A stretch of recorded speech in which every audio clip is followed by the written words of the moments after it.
چاودێرانی سیاسی ڕایدەگەێنن حکوومەتی هەرێم لەسەر بنەمای تەوافقی سیاسی پێکاتووە دەبووە ئەمە ڕەنگدانەوەی تەواویشیە بۆیە لە بڕیارە سیاسی و کارگێڕیەکانیشیدا بەڵام ئێستا نا ئەو شەراکەت و هەڵبەشە ڕاستەقینەیە دەبیندرێت نەوەک پێویستیش مەهامە گەورەکەی حکوومەت کە دەبوو نوێنەرایەتی ڕاستەقینەی گشت لایەنەکان و پێکاتەکانی تێدا بووایە بەدیاتووە بۆیە لێرە بەدواوە پێویستە حکوومەتکار لەسەر هێنانەدی بەرنامەیەک بکات تا لە ڕێەوە هەم ئاشتەوایی سیاسی و هەمیش ئاشتەوایی کۆمەڵایەتی بێنێتە دی نەک ئەدایەک تا حکوومەت بەرەو حکمی خۆسەپێنی و تاکڕەوی بەرێت. هەرێمی کوردستان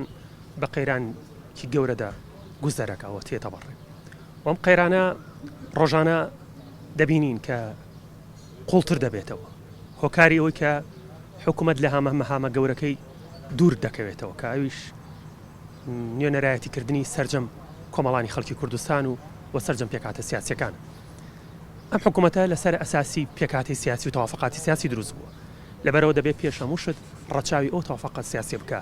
و دەبێت یەک ریزی و یەکدەنگی و کۆدەنگی ناوماڵی کورد بپارێزێ. ئەگەر ئەوە نەپارێزرێ ئەوە ئاشتەوایی سیاسی تێک دەچێت کە ئاشتەوایی سیاسی تێک چوو بە دوای ئاشتەوایەتی کۆمەڵاتی تێک دەچێت.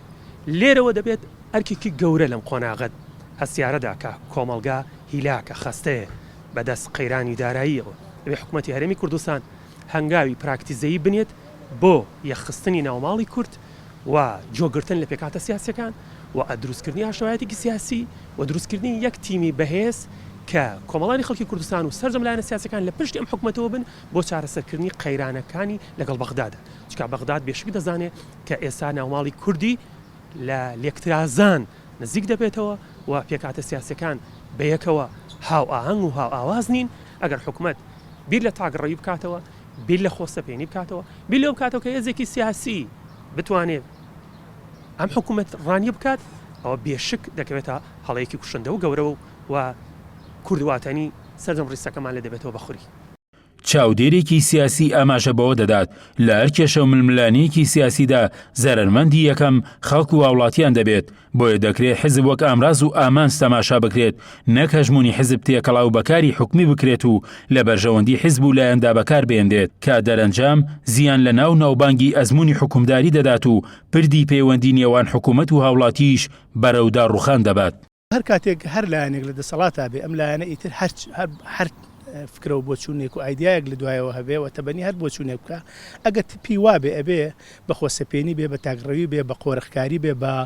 چۆنڵی بە پاراستنی تەنها و تەنها بەرژەوەندەی تەسکەکانی خۆی بێ دوجار وڵات هەمووی زیانێکی گەورە ئاکاوە دوجار ئەزمونەکە ناوبانجێکی ئەبێ دوای ئەوە پردی متمانەی نێوان هاوڵاتیان و حکوومەت بەڕاستی وەکو ئێستا کای بینین لە حاڵەتێکی زۆر خراپە بێ ئەگەر نەڵێن پردەکە هەر نەماوە بەڵکو ڕووخاوە